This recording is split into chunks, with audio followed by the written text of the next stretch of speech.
Bonjour à toutes et à tous. Dans le cadre de la continuité pédagogique des cours d'histoire de l'art contemporain de l'EMAP de Nice et en écho au confinement, je vous propose aujourd'hui de découvrir une artiste qui a travaillé sur les cocons et les enveloppes corporelles en relation avec la thématique étudiée cette année, art et féminisme. Christelle Famigliari pratique le crochet avec la dextérité de nos grands-mères. Mais ce qu'elle fait n'a rien à voir avec la vie tranquille des dames qui sentent la poudre de riz. Dans son travail de sculpture et de performance, tout se colore d'érotisme. Christelle Famigliari est née en 1972, elle a étudié à l'école d'art de Nantes. Elle commence la pratique du crochet entre la 4e et la 5e année de sa scolarité. Pour son diplôme en 1995, elle présente un fourreau tourne-pouce réalisé au crochet qui donne lieu à une performance et à une vidéo d'1 heure intitulée « Je me tourne les pouces », durant laquelle elle s'emploie à exprimer son ennui en se tournant effectivement les pouces, mais sans pour autant qu'on puisse voir ses doigts. L'année de son diplôme, elle présente également une autre vidéo, La tailleuse de pipe, durant laquelle elle se cache sous un objet crocheté qui porte le nom de cache-taille-pipe. L'objet du délit est gris, il est lacé derrière la tête de l'artiste à la manière d'un masque. L'ambiguïté de la performance tient à cette dimension incertaine entre caché et montré, entre pudeur et exhibitionnisme. On ne peut pas vraiment savoir ce qui se joue derrière les mailles et on ne devine pas exactement les corps. En revanche, l'artiste peut voir le public derrière son vêtement. Le rapport entre le spectateur et l'œuvre est donc inversé puisque c'est l'artiste qui prend ici la place du regardeur-voyeur. La vidéo est très courte, elle ne dure qu'1 minute et tourne en boucle, jouant ainsi sur la frustration. La première performance de Christelle Famigliari date de 1995. Il s'agit de la couverture. Présentée à l'atelier A Le Bras à Nantes, la performance est réalisée à l'occasion du vernissage uniquement. On y voit l'artiste crocheter une couverture sur place, puis se glisser à l'intérieur toute nue, allongée sur un lit qui joue le rôle d'un socle, tandis que son corps recouvert reprend le concept de la sculpture classique drapée. L'artiste reste invisible, caché dans la couverture. On perçoit les mouvements de son corps sans qu'elle ne l'expose, comme cela pouvait être le cas dans les performances des artistes femmes pendant les années 70. Dans la performance Déshabillez-moi, en 1996, toujours à Nantes, Christelle Famigliari se présente dans une robe blanche de mariée. Elle chante une fois la chanson de Juliette Gréco, Déshabillez-moi, puis elle commence à défaire sa robe en tirant sur le fil qui n'a pas été noué. Le public est invité à déshabiller l'artiste en prenant le relais de ce fil de Pénélope ou d'Ariane. Pendant qu'on défait lentement sa robe, Christelle Famigliari bouge dans l'espace d'exposition. La performance s'arrête lorsque la robe arrive à mi-cuisse. On peut rapprocher cette performance de l'action historique de Yoko Ono, Cut Piece, de 1964, où l'artiste à genoux sur une scène invite les spectateurs un par un à couper un morceau de ses vêtements. La performance s'arrête lorsque les bretelles de son soutien-gorge sont coupées. Dans cette image, on peut voir Combinaison avec fermeture éclair de 1997, une sculpture performative réalisée par Christelle Famigliari au crochet. Il s'agit d'une enveloppe corporelle en laine blanche qui recouvre entièrement le corps de l'artiste et qui est dotée d'une fermeture éclair allant de son sexe à sa tête. Cette combinaison moulante qui révèle les formes de l'artiste n'est pas sans rappeler les tenues de super-héroïnes de comics américains ou plus abruptement les tenues sadomasochistes. Si ce n'est que le crochet qui renvoie au napperon de nos grands-mères est à 1000 lieues du cuir ou du latex. Le vêtement évoque également la cotte de maille, tandis que l'idée de fermeture éclair renvoie aux sacs dans lesquels on met les cadavres sur la scène du crime. Allongée dans cette enveloppe, dans une salle éclairée seulement par le dispositif lumineux d'une issue de secours, Famigliari invite le spectateur à rentrer dans la pièce, une personne à la fois, comme si elle privilégiait une dimension intime avec le public. Certains font le choix d'ouvrir la fermeture éclair et de toucher la peau de l'artiste. D'autres se contentent de regarder Christelle Famigliari allongée comme un gisant et ressortent aussitôt pour échapper à cette situation inconfortable. Chacun reste dans la salle d'exposition le temps voulu. L'artiste n'enregistre pas de vidéo de cette performance, mais seulement une photographie constat à l'échelle 1 en 3 exemplaires, permettant ainsi au public de garder pour lui cette expérience troublante de partage unique. Demande de Susson est une performance réalisée le 6 novembre 1999 en hommage à l'œuvre d'Orlan intitulée Baiser de l'artiste de 1977, où l'artiste vendait des baisers aux visiteurs de la FIAC à Paris. Ici, Christelle Famigliari se présente dans une robe rouge qui lui laisse les épaules à l'air, la tête recouverte d'un masque aux connotations sadomasochistes. Assise sur un tabouret, elle attend le suçon que voudra bien lui faire le public dans le cou ou sur les épaules. La proposition d'Orlan est donc inversée, ce n'est plus l'artiste qui passe à l'acte, mais bien le public. La robe est crochetée par Christelle Famigliari en fil synthétique avec un cordage de marin qui évoque la cotte de maille. Ambigu, l'habit en lui-même pourrait être aussi bien celui de la victime que celui du bourreau. La couleur de la robe renvoie à tout un idéal de robe de princesse amoureuse et séductrice, tout comme elle fait écho au sang qui remonte à la surface de la peau lorsque l'on fait un suçon. Entre plaisir et douleur, la performance Demande de Susson de Christelle Famigliari cultive une fois de plus l'ambiguïté entre pulsion et culpabilité. Peloté est une performance érotique de 1999 au cours de laquelle Christelle Famigliari se caresse un sein à travers une pelote de laine qu'elle malaxe autour de son téton. L'œuvre, fixée par l'intermédiaire d'une photographie constat, montre son sein tout en le cachant dans une ambiguïté recherchée.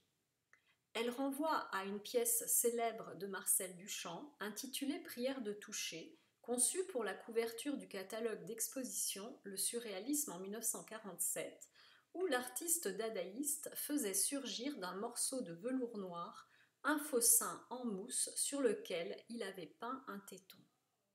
À travers cette performance, Christelle Famigliari fait écho au plaisir coupable du peintre qui ressasse les mêmes gestes dans l'atelier et que Duchamp qualifiait d'onanisme. On peut mettre en relation cette performance avec une autre pièce de Famigliari intitulée Je m'en lave les mains, qui est un moulage de ses seins en savon rose parfumé, le tout étant présenté dans une bourse réalisée au crochet. Un sein est alors vendu 150 francs et pour 200 francs, on peut acheter les deux. De par leurs matériaux fragiles, ces sculptures, qui sont une relecture ironique du sein géant moulé et agrandi par César, contiennent l'idée de leur propre finitude en même temps qu'elles renvoient aux soins du corps et plus particulièrement au corps féminin. Durant la foire de Bâle en 1999, sur le stand de la galerie Anton Weller, à List 99, Christelle Famigliari s'enferme dans une boîte dotée d'une ouverture circulaire qui lui permet d'exhiber de façon très inconfortable ses fesses pendant 3 heures.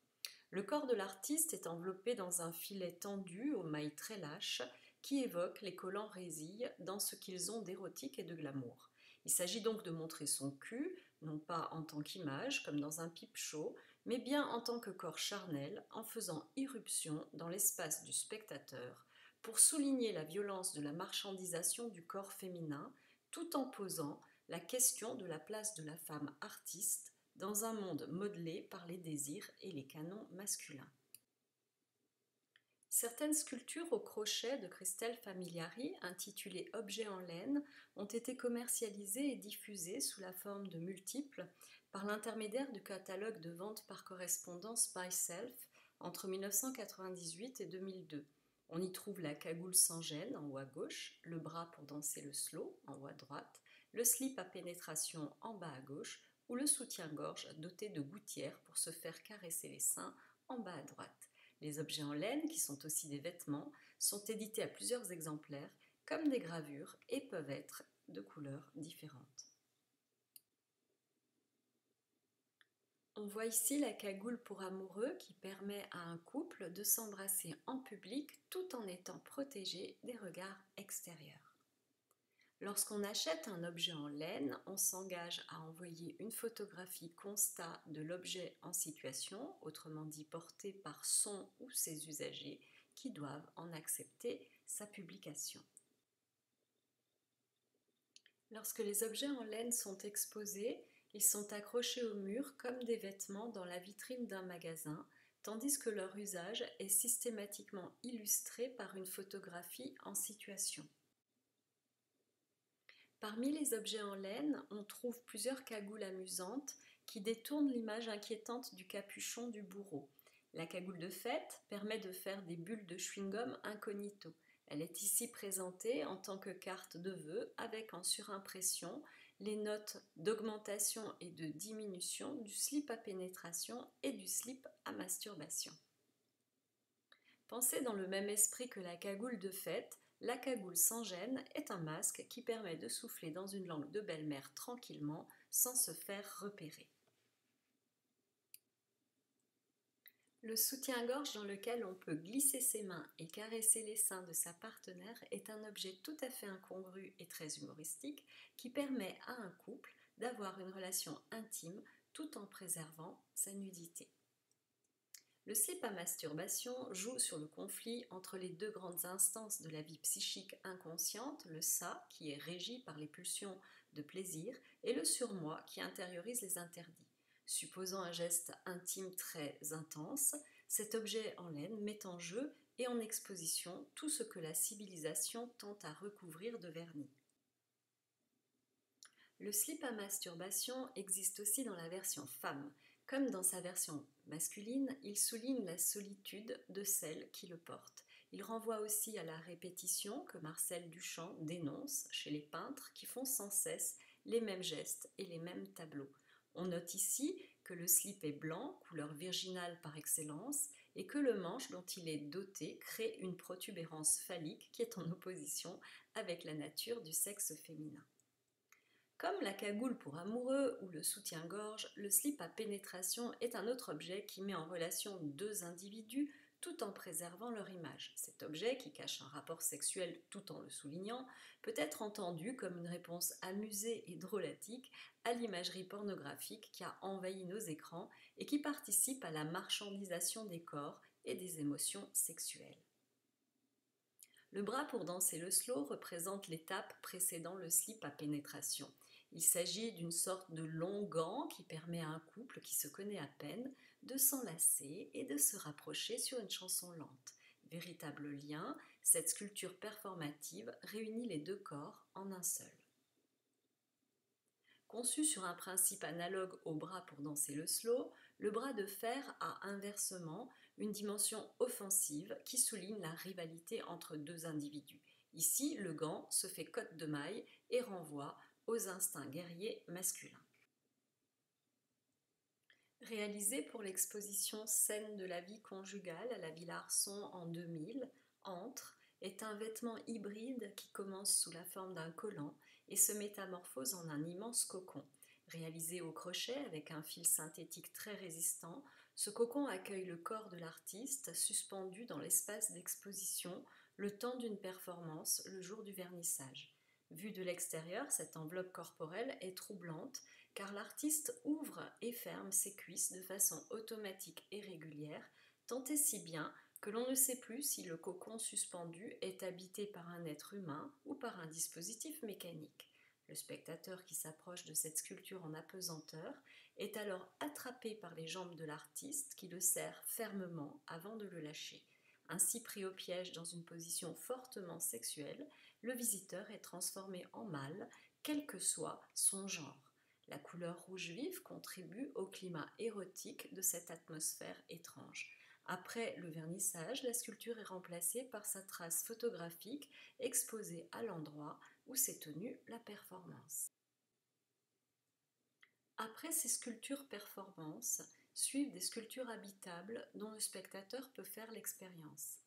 Le siège biplace de Christelle Famigliari est une sculpture molle et suspendue, crochetée dans une matière synthétique très résistante qui s'apparente à un hamac du point de vue de sa fonction. Ce cocon dans lequel on est invité à se lever est doté d'une séparation qui permet d'accueillir 2 personnes en même temps. Entre le confessionnal et la causeuse, il propose à la fois de faire une expérience de l'isolement et du contact indirect avec autrui. Visuellement, il évoque des testicules et répond en cela, de façon très ironique, à travers sa mollesse et son apesanteur, à toute la tradition totémique de la sculpture, pensée pour s'ériger dans sa grandeur affirmative masculine. Toutefois, il offre à l'usager la possibilité de vivre une expérience plus féminine de la sculpture qui le ramène à l'époque de sa vie intra-utérine. Dans son mélange de genres, le siège biplace bouleverse les conventions de la sculpture et de la performance en donnant au visiteur le rôle du performeur. Réalisé dans le cadre des 15e ateliers du FRAC des Pays de la Loire en 1999, le portique de Christelle Famigliari est un long tube de 4,50 m crocheté avec de l'élastique de marin. Il s'agit d'une autre enveloppe protectrice suspendue à une structure de métal dans laquelle on peut rentrer après avoir monté une échelle. On en ressort à l'autre extrémité par le même moyen. Son ouverture, qui s'apparente à un sexe féminin, règle ses comptes, une fois de plus, avec la tradition masculine de la sculpture. On peut rentrer dans le portique à deux après s'être déchaussé comme on rentre dans un espace domestique. On parcourt alors sa longueur en s'appuyant contre les mailles élastiques sans jamais toucher le sol. Cette expérience singulière qui relève de l'ordre de la naissance fonctionne à la manière d'un rite initiatique de passage. Une fois habité, ce cocon organique ondoyant se fait donc sculpture vivante et mouvante. Je vous remercie de votre attention.